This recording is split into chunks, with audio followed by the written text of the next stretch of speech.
This is The Joe Gaither Show on BamaCentral.com.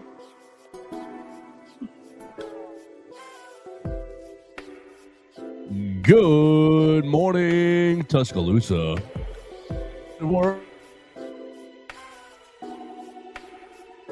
Show, Bama Central, BamaCentral.com. Hope you and yours are doing well. We're live in the Derek Daniels State Farm Studios. We're on the Bama Central YouTube channel, on the Bama Central Facebook page.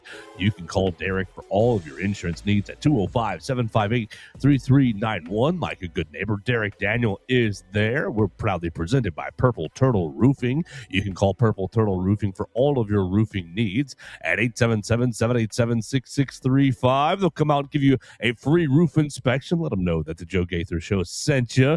We're going to have a lot of fun today, as we said, on the Bama Central Facebook page, on Apple Podcasts, Amazon, Spotify, wherever you get your podcasts. We'll have a lot of fun with you. Subscribe, rate, review, share the show. Find us on the voicemail line at 205-462-7340, extension 800. We're going to talk about a lot of different things today. Yesterday, busy day in the Alabama athletics sphere. Coach Kalen DeBoer talking down at the Senior Bowl, talking about the new offensive line coach, talking about the offensive line transfers, talking about the defensive line transfers, got into a lot of interesting things. Alabama football got some good news with a medical redshirt coming through for one Jamarian Latham. So we'll talk about Jamarian Latham. Pickens County Tornado getting his 7th year at a very, very big position of need, a position that Alabama needed to get some security in. The Crimson Tide did just that yesterday. We'll talk about Jamarian Latham. We'll talk about Charles Bediako's judge being recused or recusing himself, being reassigned. We'll talk about a lot of things. We'll talk about Amari Allen a little bit more. Yesterday I gave I called it mild salsa, but Hunter thought it was a little spicier when I got home. Hunter DeCiver, you can follow him at Hunter DeCiver on the Twitter machine, wrote a lot of things for BamaCentral.com yesterday. So we will talk about Amari Allen with Theo Fernandez, and on the voicemail line, we're going to have a lot of fun today with Theo Fernandez. Follow him at Theo Fernandez __ on the Twitter machine. What's up, Keith Connell? He said he checks in on the YouTube machine. You can as well. Just leave us comments right there. You can interact with us and with Keith and with everybody else who's watching us on the YouTube machine, on the Twitter machine, on the Facebook machine. We appreciate you. Theo Fernandez. I like the camo New York Giants hat today. How we doing? Well, first of all, I need to start this show by saying I'm wearing this hat in solidarity with Eli Manning, who, for some reason, was left out of the NFL Hall of Fame for the 2nd straight year. Just absolutely inexcusable. I mean, this guy beat Tom Brady twice. He led the Giants to an just incredible run. He's top 10 in passing yards, in passing touchdowns. It's that derpy face, man. That's why they left him out. Eli Manning not being in the Hall of Fame is a travesty. It certainly sounds like the Hall of Fame is a lot of backroom dealings, a lot of politics as they're leaving Bill Belichick off the first ballot as well. You want to leave Bill Belichick out? Sure, whatever. What? The guy who beat him twice needs to get in. Eli Manning needs to be in the NFL Hall of Fame. People, it's right, the Bill Belichick, because he deserves punishment for all this, that, and the other. It's like, brother, he won 8 Super Bowls. He's a Hall of Famer. He's a first ballot Hall of Famer. But I guess 10 sports writers or 10 voters didn't agree. So 40 of the 50 agreed, and the other 10 kept him out. You think? I honestly thought a part of it was maybe the guy is still actively coaching in college and maybe anticipating, he could come back to the NFL. Well, he will now, so he can reset and get a new 5-year window and become a first ballot Hall of Famer. I don't know. I mean, it is crazy that he didn't get inducted, but he's a Hall of Famer. Eli's a Hall of Famer, and I'm very, very, very upset that Eli Manning has not been inducted. Well, everyone can't be a Hall of Famer. I mean, look at all the quarterbacks. Everyone doesn't need to be a Hall of Famer. If you want to leave like Phillip Rivers out, go ahead. Just don't leave out Eli Manning. The guy who you cannot tell the story of the NFL without Eli Manning. Well, you can't tell it without Phillip Rivers either. Yes, you can. I mean, what are we going to remember about Phillip Rivers in 20 years? That he didn't like to say any curse words. Like it's all that's that he talked all kinds of trash without saying curse words. Came in and took down the greatest dynasty that we've seen in its prime. That Phillip twice. Rivers was shot putting the football. Phillip Rivers did nothing in the grand scheme of things Well, that is going to leave a crazy, long-lasting legacy. And I'm sorry, I like Phillip Rivers a lot. But when you look at legacy and you look at the stuff that's going to be remembered, Eli Manning gave us 2 of the greatest runs any quarterback will ever have. You cannot talk about the NFL in the 2000s, in the 2010s, and leave out Eli Manning. Phillip Rivers is 8th all time in career passing yards. Eli's like 10th. Right. Well, Phillip is ahead of him. And he doesn't have the Super Bowls. That's fair. I'm just saying that you can't put everyone in the Hall of Fame. Yeah, and a guy like Phillip Rivers, like if that's the guy you leave out. Eli Manning, he's done everything. He's done a little bit of everything, right? He has was the compiler as far as stats go, right? He added those all up. He has the 3rd longest streak of a QB ever in terms of amount of starts, right, in a row. This guy was never injured. It only ended because we decided to bench him for Geno Smith because Ben McAdoo needed to save his job. Eli Manning's a Hall of Famer. I'm sorry to start us off with a tangent, but well, I think he is a Hall of Famer as well. But is it a tragedy? It's a disgrace to the NFL. It's shameful that he has not been inducted in 2 years. Terrible, shameful. Shame on everyone, on all the voters. Yes. Great. Where do you want to start? Do you want to start with Jameer with football? We'll stay with football. I think Latham's the. Can we reset? Can we reset a little bit? Take a deep breath. Here we go. 3, 2, 1. In through the nose.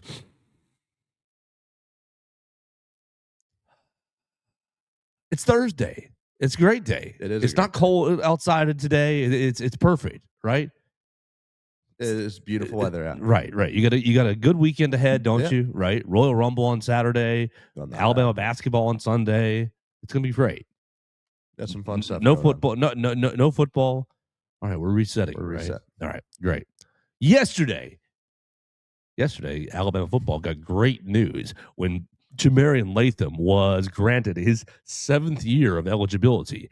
And this is big news for Alabama football. I believe it's big news for Alabama football. And you can say, well, Jamarian Latham, he hasn't really been a hugely impactful player here at Alabama so far. He's, been playing Wolf, been playing Bandit, been playing every position known to man on this Alabama defense. Played for Coach Saban. Now he's played for Kane Womack and Kalen DeBoer.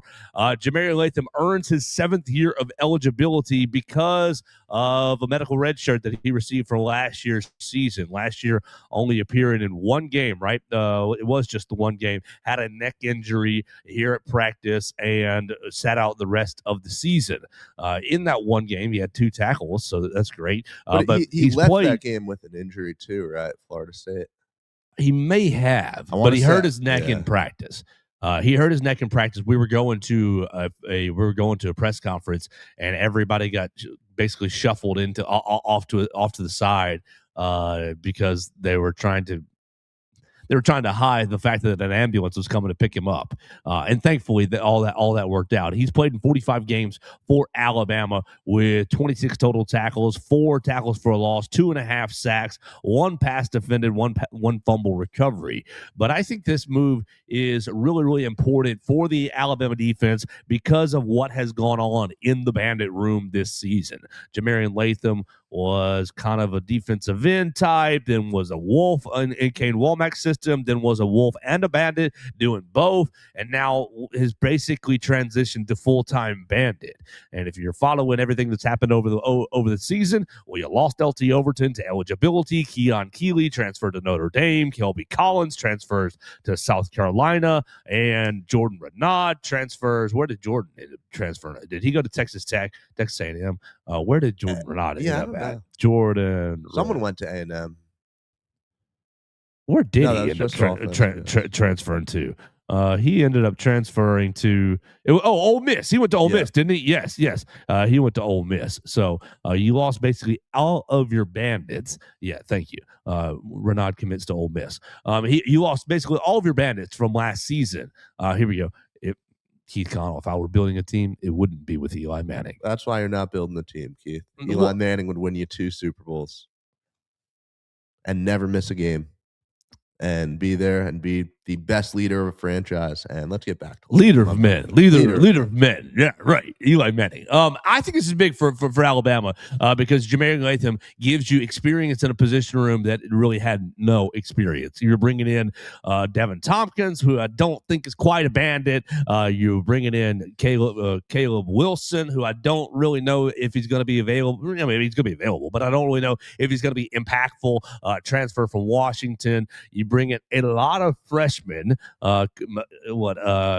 Kamarian Johnson, who I don't know if he's quite a bandit type or not. Jamarian Matthews, I think, is a bandit type from Georgia, high school teammates with Xavier Griffin. I do think he is a bandit type, but you don't want to really rely on a true freshman.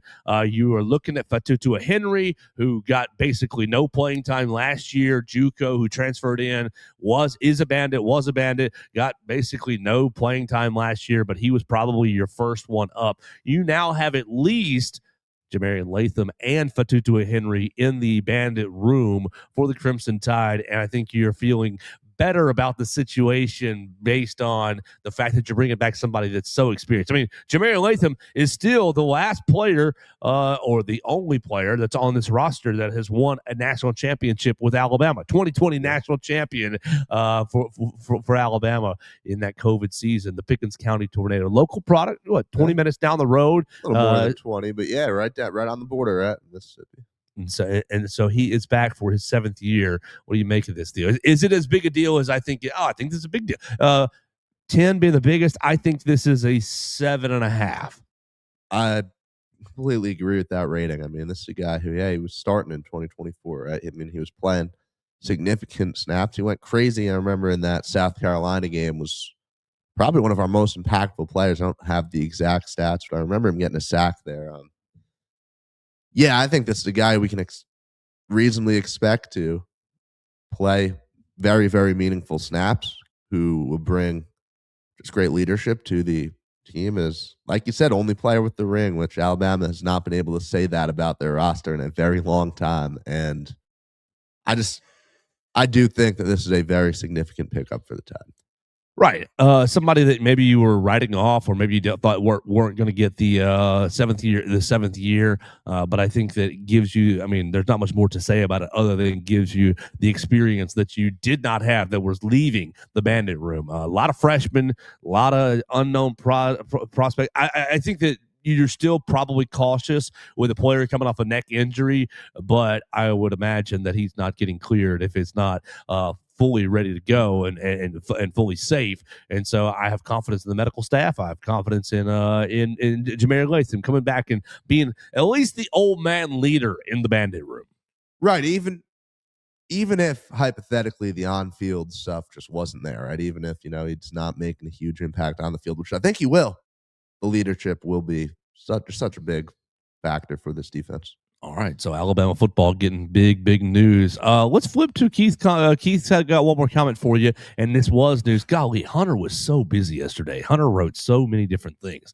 Theo, what do you think about the Caden Samuels kid that committed to the basketball team? Did you, if you didn't see it yesterday, Alabama got 5-star Caden Samuels, small forward type, top 30 prospect in the class, top 25 prospect in the class. Depends on what you were looking at, but essentially, is 5-star player, small forward, has committed to Alabama for the class of 2026, and now you've got 2 players in the class of 2026. Caden Samuels commits to Nate Oates yesterday.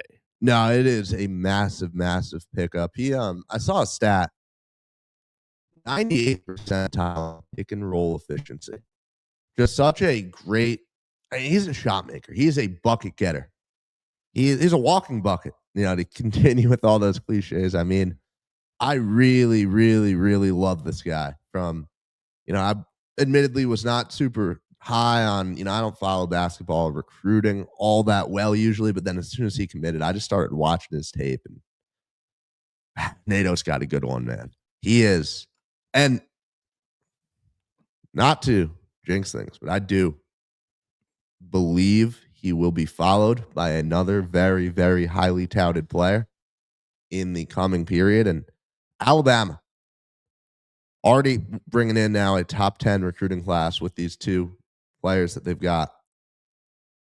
Caleb Holt would realistically give Alabama a top 2 recruiting class in the country. Yeah, I'm still really not going all the way in on Caleb Holt because I'm worried about the money factor.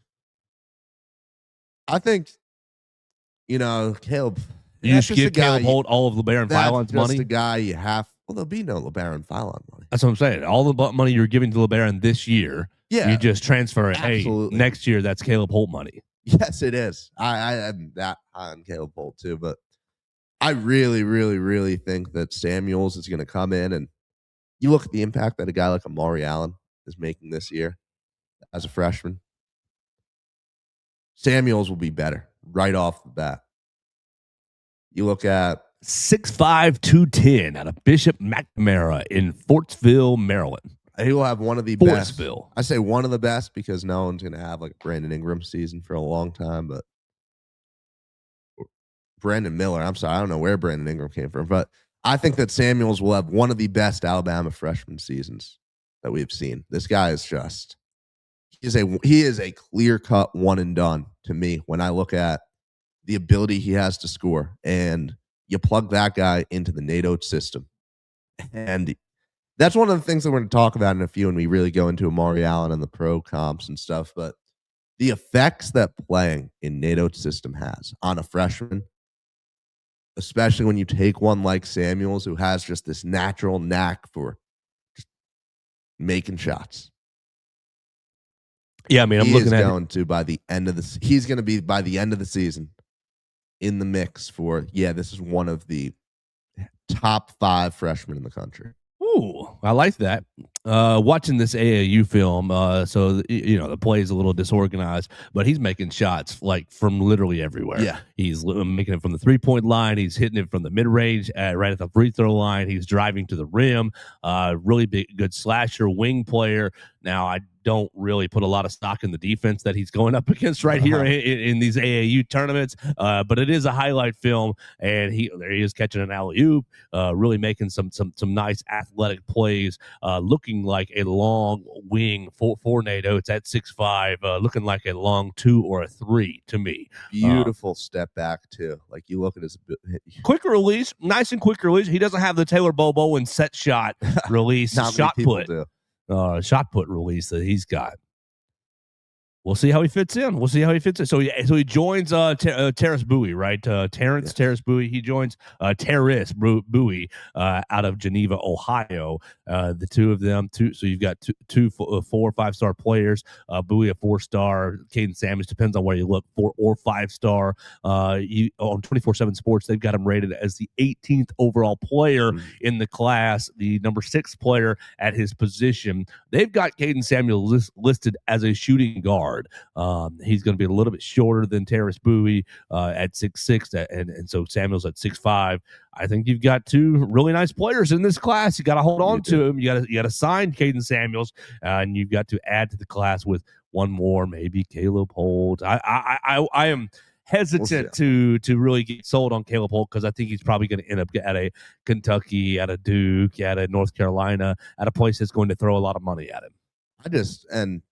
To end this, I just really, really want to thank Ed Cooley and the Georgetown basketball program for completely falling apart and continuing to just not know how to operate as a basketball program and throw water bottles at people, because from everything that I gather, Samuels, he's from the DMV. He really wanted to go to Georgetown. And just Alabama, obviously you come in with the money in, but he wanted to stay home. And I think the Hoyas made the decision basically impossible to make with their play down the stretch this year and just the way that program has deteriorated. But yeah, Keith, you're right. Holt is crystal balled, and I still believe that Alabama will land him. I think that when you look at this program and you look at having a guy that good right in your backyard for all those years, and I know he's playing over in Georgia now, like, you got to bring that guy home. Oh, yeah. That is This is a J.D. Davison type, and you got to land him. He's much better than J.D., in my opinion, much more suited for the NATO system than J.D. was. But this is a J.D. Davison type. Wasn't Gaither from Alabama as well? I know that LeBaron is down from Mobile, so you've got to get these guys that are really, really, have their roots in the state. Caleb Holt from the Huntsville area. You've got to secure the guys, in my opinion, that are from the state. And so I think that no, Cairo's not. He's from North Carolina. I think he was. North Carolina sounds right. I'm looking it up right now. You're slower than me. He's from Meridianville, Alabama. You are. Hazel Green High School. Yeah. Okay. There we go. So he was from Alabama as well. I'm glad I threw that out there. So yeah, big to get Caleb Holt if you can. Regardless, I mean, look, the class will be very, very good with or without Caleb Holt. But that turns it from good to special to this is going to be the best freshman class in the country and has at least 2 players who are going to be just absolute ballers from day one. Probably 3. Man, Alabama, if they get Caleb Holt, it is going to be Oates' best class, I think. Man, no Bediaco questions? Thanks. All right, so let's transition. Well, that's a pretty big statement right there. Best class, the Brandon Miller class was pretty good. Brandon Miller, Noah Clowney class was pretty daggum good right there. So we'll see if they're better than that. Let's use this as a nice little jumping point to go back to yesterday's conversation. Because yesterday I was talking about Amari Allen, and we were talking about him being out and being really missed over the last 2 games, and hopefully you're going to get him back for Sunday's game against Florida. I was looking at his height and weight. I was looking at the way he plays. I was looking at some of his numbers and his size and his positioning. I compared to Grant Hill. Freshman Grant Hill at Duke. Now, obviously, Grant Hill went on to be extremely successful in the NBA and is a Hall of Famer and won 2 national titles at Duke. So obviously, really, really successful player. And Theo didn't really appreciate or like or agree. I don't want to put those words in your mouth. I don't think that Theo thought that the comparison was very strong or very good. Theo, you've been sitting on it for 24 hours, and I know Hunter Brantley has a voicemail, and you can call the voicemail machine at 205-462-7340, extension 800, if you want to be a part of the program. I know Hunter has a voicemail comparing Amari Allen to someone as well. I read the transcript, so I know who he's comparing to. What do you think here? After 24 hours, how do you compare Amari Allen? First of all, I didn't quite come up with the words yesterday on the Grant Hill tape. It's okay. Grant Hill, from day one, was a physically dominant basketball player. He was an unreal athlete. I mean, father played in the NFL, right? Running back for the Cowboys. He was a just threat to take it coast to coast every single possession. He was jumping over guys. He was an athletic freak. And that's why he came into the NBA as one of the just best young 2-way players in the league. Like, people talk about him as LeBron before LeBron. That's what you hear the discourse about Grant Hill be. This is a guy who's a 7-time All-Star, clear-cut Hall of Famer, even with suffering just an awful injury that nearly derailed his career. And it changed the way he had to play in the NBA. But from day one, Grant Hill, from the time he set foot in Durham, clearly looked like a future number 1 option in the NBA. He's a guy that, and obviously it's overshadowed by Christian Laettner, by having the best college player of all time right next to you. But he was still a guy that defenses build their entire plan around. I don't think that Amari Allen is that guy. Not in a bad way. I just think that Grant Hill is a Hall of Fame archetype. He is a top 0.5% comparison right there. So Amari Allen, I think, can be a very nice NBA player. He's not Grant Hill. As far as who he actually can be, I've been looking, and I've got a couple comps that I like. First one I'm going to go is Robert Covington a guy who averaged 15 a game in his prime. He was an all-defensive first-team selection. And it's not the perfect comp. Stylistically, I would say that Amari Allen's already a much better shot creator. He's got a slightly better ability to find open teammates, court vision. But as far as roles that they could play on an NBA team, I like that. I also like Kyle Anderson a lot. I think that he's someone who's gotten paid a lot of money to play basketball, right? And I know these are names that kind of sound a little underwhelming, but I think as far as comparisons, it's hard to. Well, at least Kyle Anderson was drafted. Yeah, Covington's a little bit of an off one because I'm saying as far as the player and role that he turned into in the NBA, right? Because Amari Allen will obviously be drafted. Well, I'm just comparing him right now to freshman Grant Hill. And the freshman Grant Hill comparison still falls apart because of all those things I outlined.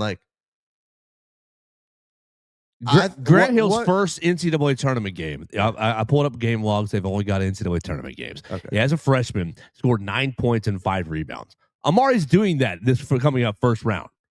9 and 5. That's not overwhelming. He next round 14 and 9. Better, really better. Then round of Sweet 16, 3 points, 5 rebounds against UConn. They won, obviously.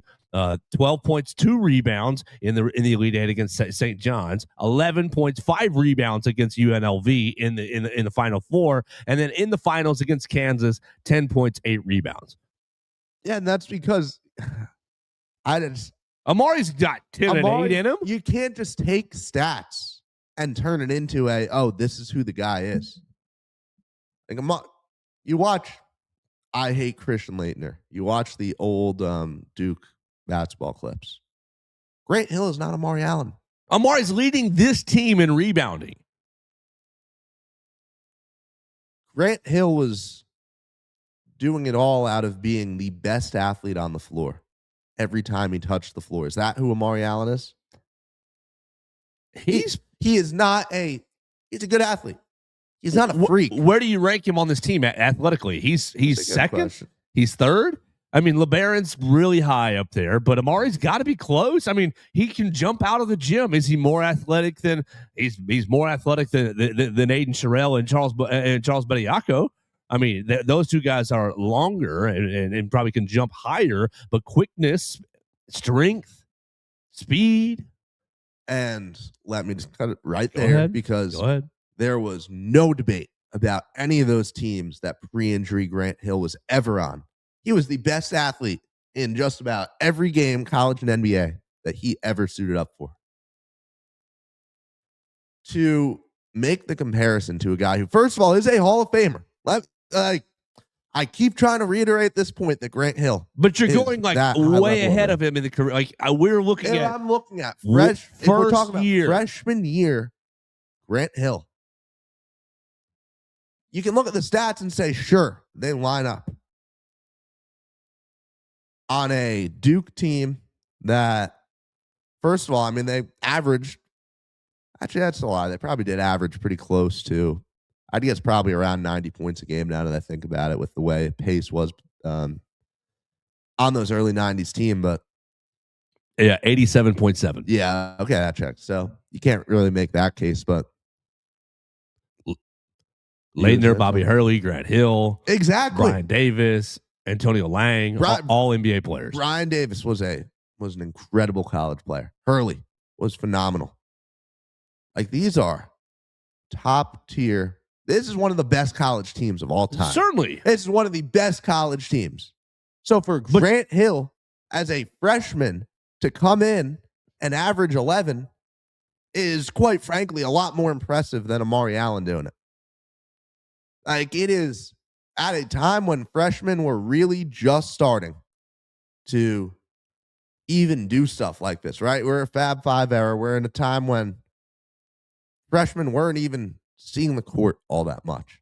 Grant Hill did it on a roster that is on the Mount Rushmores of all-time college teams. And on that team, going into I mean, that Duke UNLV national championship, right? Because I believe that was the matchup that 1991 season when he was a freshman. I think that was the next season. Was that next season? Yes. Or they run them. No, they played the Running back-to-back. Rebs in the Final Four. They beat them 79-77. Yeah, and then the next year was when they ran them off the court, I believe, in the championship. They played Michigan in the finals the next year and won. Ah. So they beat Kansas and Michigan. Kansas, yeah, okay. They beat Kansas 72-65 in the final, in the 91 final, and they beat Michigan 71-51 in the 92 final. They smoked them. Yes, they did. Like, this is one of the best college teams we will ever see. I mean, my father still talks about them at least like 3 times a year. So you're influenced now by your dad here. I'm influenced by 30 years of basketball discourse that have told me that Grant Hill was an athletic specimen. I mean, like, Grant Hill could have played in the NFL. Grant Hill would have been a great athlete at whatever he chose to do. He was a generational, and I don't use that word lightly, generational player, generational athlete, and just a guy who was an alpha type player from day one. A guy who on this Duke team that, yeah, okay, you've got all these other incredible future NBA players. We've got this guy, Grant Hill, who he is going to be, without a doubt, leading things for us and leading things in the NBA over the next couple years. You don't think Amari Allen could play tight end at 6'7", 205? I don't think Amari Allen is that special of an athlete. That's okay. I think he's a good athlete. He's leading the team in rebounding. A team that has a 6'11" player and a 7-footer. And 2 7-footers now. I'm not in any way saying that Amari Allen is an unathletic basketball player. I'm just saying that he's not a generational type athlete. He's not getting drafted for his athleticism. His athleticism. You said yesterday that he might sneak into the lottery. I believe that he could. And if that happens, it will be why? Why would they draft him? Because of his athleticism, but also because of what he does on a court. His vision is phenomenal. He understands boxing out. He understands positioning like very, very few 18-year-olds in the world do. His court vision, like, I was watching a lot of his film yesterday. His ability to find a teammate and put the ball not where they are, but exactly where they're going to be, to anticipate the cuts. It is beautiful, man. He has a very underrated passing ability. We already know what a good rebounder he is. The athleticism, he is an NBA level athlete. Sure. I'm not denying this. And it feels absurd to me that we've got to sit here and it sounds like I'm just bashing on Amari Allen, all because I refuse to compare him to an NBA Hall of Famer. So instead, you compared him to 2 NBA like role players. That is the way that you compare a player. You say, yeah, this is a guy who can play a very similar brand of basketball. And if you want a high level, you want a higher comp, sure. Give you Franz Wagner. I'll give you a guy who's one of the best young players in the league. Guy who's averaging, I actually don't know what his stats are this year, but was averaging around 20 a night and is just a big wing who's comfortable with handing the ball, who can score within the flow of a game without really taking over a possession, right? Because that's what we see Amari Allen do. He's able to play the game of basketball very efficiently without really messing up what Phylon or what the rest of this Alabama team tries to do offensively. And just Wagner, just like Grant Hill did for Bobby Hurley. It is the most nonsensical take. I don't get why we're for trying. Bobby Hurley and Christian Laettner. Why we he fit in. He didn't fit out. To die on this Grant Hill. I mean, I'm right. I'll give you the Franz Wagner camp. Franz Wagner, that's nice. 24 points. He's a very good player. 6 rebounds a game this year for the Orlando Magic. It is still pretty ridiculous to try to just take these freshmen and compare them to the flashiest name. Like, Kyle Anderson is a good player. to be compared to as a freshman in college. Kyle Anderson is a guy who comes in and instantly impacts a game and can be the difference between, yeah, we're going to be the 7 seed versus, you know what, we're hosting a playoff series in round 1. Amari Allen's not going to be, I don't think, a 20-point per game guy in the NBA for a while. Kyle Anderson, 6.8 points per game throughout his NBA career. 6.8, 4.3 rebounds. He's getting more than 6 and 4 in the NBA when he gets up there and gets going. That's all right. I think stylistically, I like the Kyle Anderson take. I like the just feeling like a guy who is a secondary playmaker on a team, right? Or even in whatever unit. Like if Amari Allen is drafted to a team with a bunch of just facilitators and offensive players, and he ends up on the second unit, I think he'll come in on that second unit and still play that same role where he is your number 2 offensive option and a guy who you know is going to make the right passes, make the right plays, rebound really, really well for his size. I almost wanted to, and I held off, but I guess I'll float it now. Like I almost wanted to make a Josh Hart comparison as far as the rebounding goes. Josh Hart is 6'4". Josh Hart is a lot smaller. But as far as when you look at guys who are just rebounders at that level for their size, better than almost everyone at their height, that's the kind of thing Allen can do. Covington, Covington was a lot more firmly in the 3-and-D camp, where I think that Amari Allen can be a guy who drives and a guy who, you know, is able to kick out. But at least Covington averaged 10.8 and 5.5. So, like, that's probably, like, Amari, I don't think he's going to be averaging 20 points a game in the NBA. No. I think that if he goes in and you go in and have a Kyle Anderson career, that is a very good NBA career. Kyle Anderson has impacted a lot of teams, and I think that Allen can be a better offensive player than that. But yeah, 10 years in the league for him, so that's great. You told me Amari Allen was going to have a 10-year career. That's a success in almost every way. Absolutely, but there's nothing so far right now that tells me he won't have a 10-year career. He has a ceiling. Yeah, he has a high ceiling. But he also, I mean, he's doing all this in a place where he is absolutely tailored to succeed, right? He's doing all this on this Alabama team where everything is set up for him, and he's getting all the rebounds, doing all those things right. Sure. Alabama has rebounding problems. There are a lot of rebounds to be grabbed. Also, Alabama plays at this crazy fast pace where he's not. But let's not act like Nate Oates is sitting there drawing up plays for Amari Allen. No. Let's also not sit there like whatever NBA team he's going to end up on is going to do the same either. Okay, so you don't build your game plan. He's got 11 and a half points per game this year on a team that's not drawing up plays for him. Yeah, and that's not bad at all. I'm just saying that is not going to change anytime soon. Well, I don't agree with that. I think that if he stays in college, if it was 1990 and he stayed in college for 4 years, they would be drawing up plays for him in his junior and senior year. Sure. But he's not going to do that because the times have changed. Right. But that's exactly what happened with Grant Hill. We're not drawing up plays for you. We're drawing up plays for Christian Laettner and Bobby Hurley to do their thing. I think the point that is being missed by you is that if an NBA team can draft a guy and they see, like, yeah, we're going to get a Kyle Anderson or Robert Covington type production from him, where, yeah, you're taking him in the lottery. I think we forget that. We forget that most of these NBA draft picks are not good.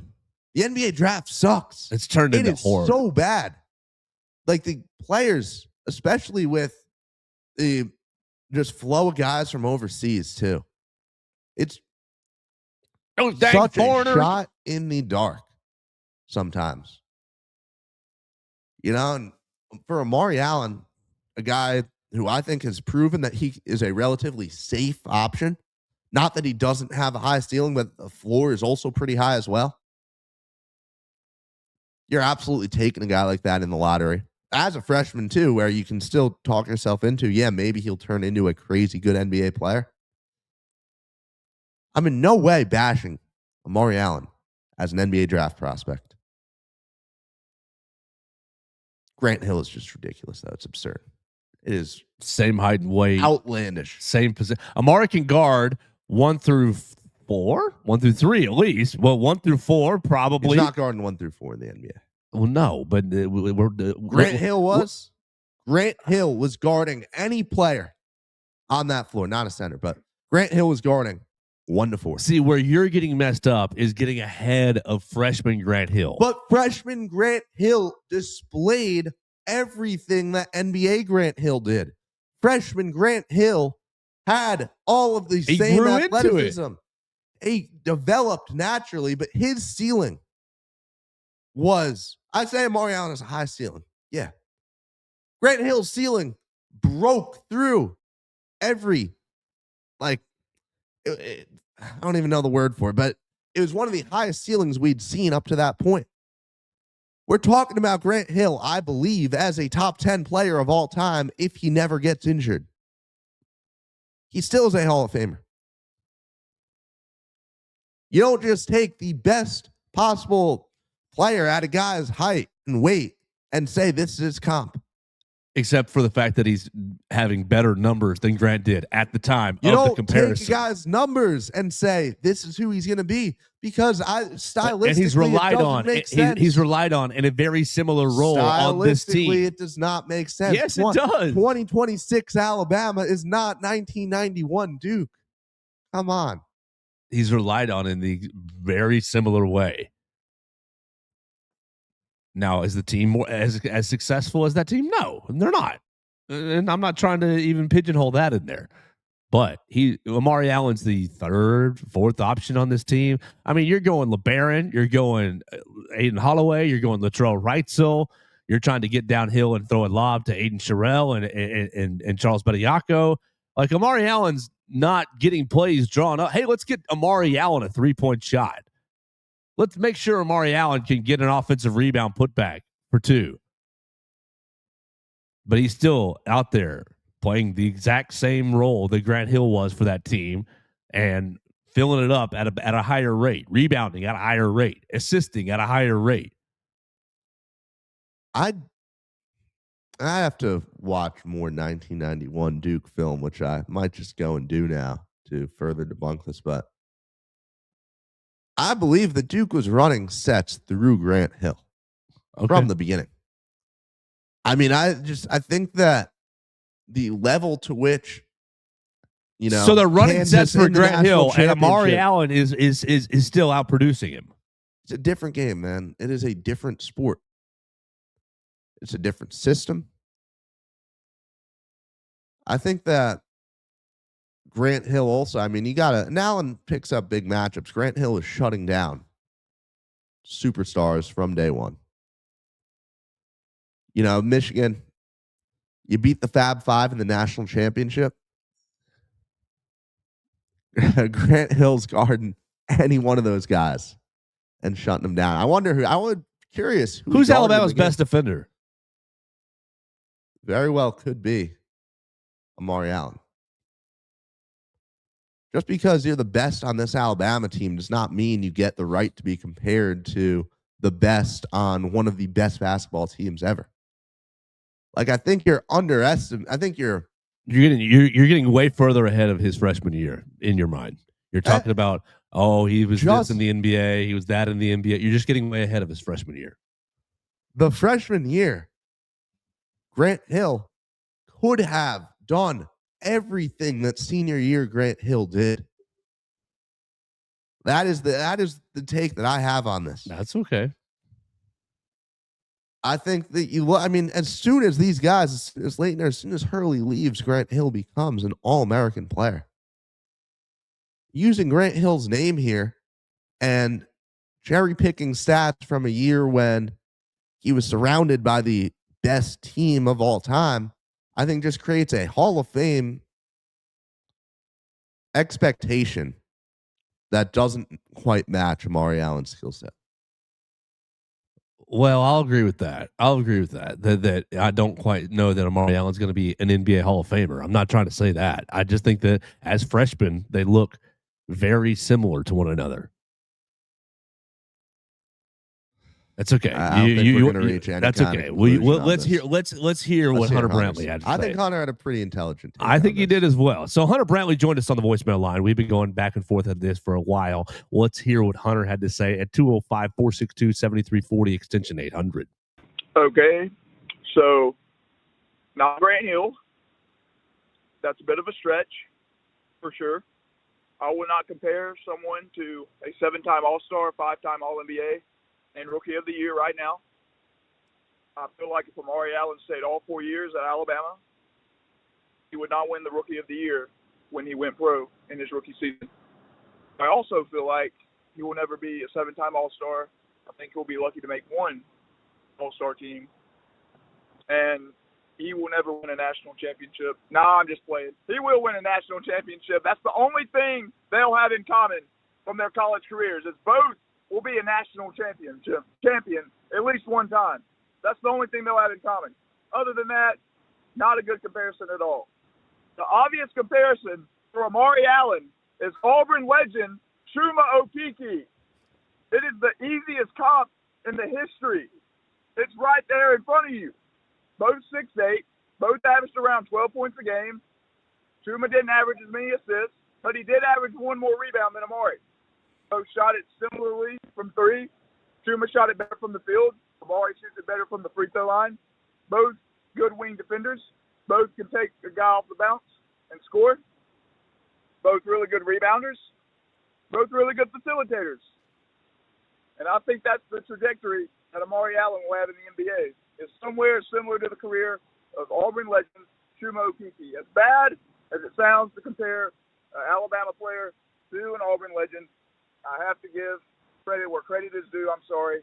I know it's unpopular. I know a lot of people won't like it, but it is the truth, and that is the best case comparison for said Amari Allen. That's all I got to say. Don't give me Grant Hill. Anyone but Grant Hill. That's not where we need to go with that. Sorry. But, hey, Chuma's good. Chuma's really good. Won SEC tournament championship, made the Final Four. Great player. Not Grant Hill. Well, I agreed with all that until the end when he said that's the best case. Because, I do think that Amari Allen has a ceiling that could rival that and pass it. But I think it's a very spot-on comparison right now. First-round pick, 16th overall pick. With an injury, right? A guy who would have been even higher without getting hurt. ACL injury in the 2019 NCAA tournament. Fell to number 16. Ended up 4 or 5 year career in the NBA. A couple years with the Magic, and then with the Lakeland Magic, the Westchester Knicks, the Philadelphia 76ers, the Cavaliers, and now he is with Real Madrid. Not a bad one. Not a bad one at all. Let's see his freshman year at Auburn. His freshman year, well, he played 2 years at Auburn. His freshman year at Auburn, 7.5 points, 5.8 rebounds, 1 assist, almost 1 steal, and almost 1 block. So Amari Allen outproducing freshman Chuma Okeke. Now second year spot on. 12 points, 7 rebounds, 2 assists, 2 steals, and a block and change. He's ahead of Chuma. Yeah. If this is the kind of conversations we're already having about draft comparisons halfway through the season, what is it going to be like in June, man? Are we just going to be running back and forth on this is who Fallon is, now that he does this? It'll be some fun times. LeBaron, oh man. LeBaron is, I don't know. I don't have an intelligent take on that. Let's not even open that can of worms right now. That's right. That's right. We got enough content going. And you got to go to class, so we got to get out of here for the day. So get on to class, get to campus. Make sure you follow Theo Fernandez at Theo Fernandez _. We appreciate Purple Turtle Roofing for sponsoring the program. Call them at 877-787-6635.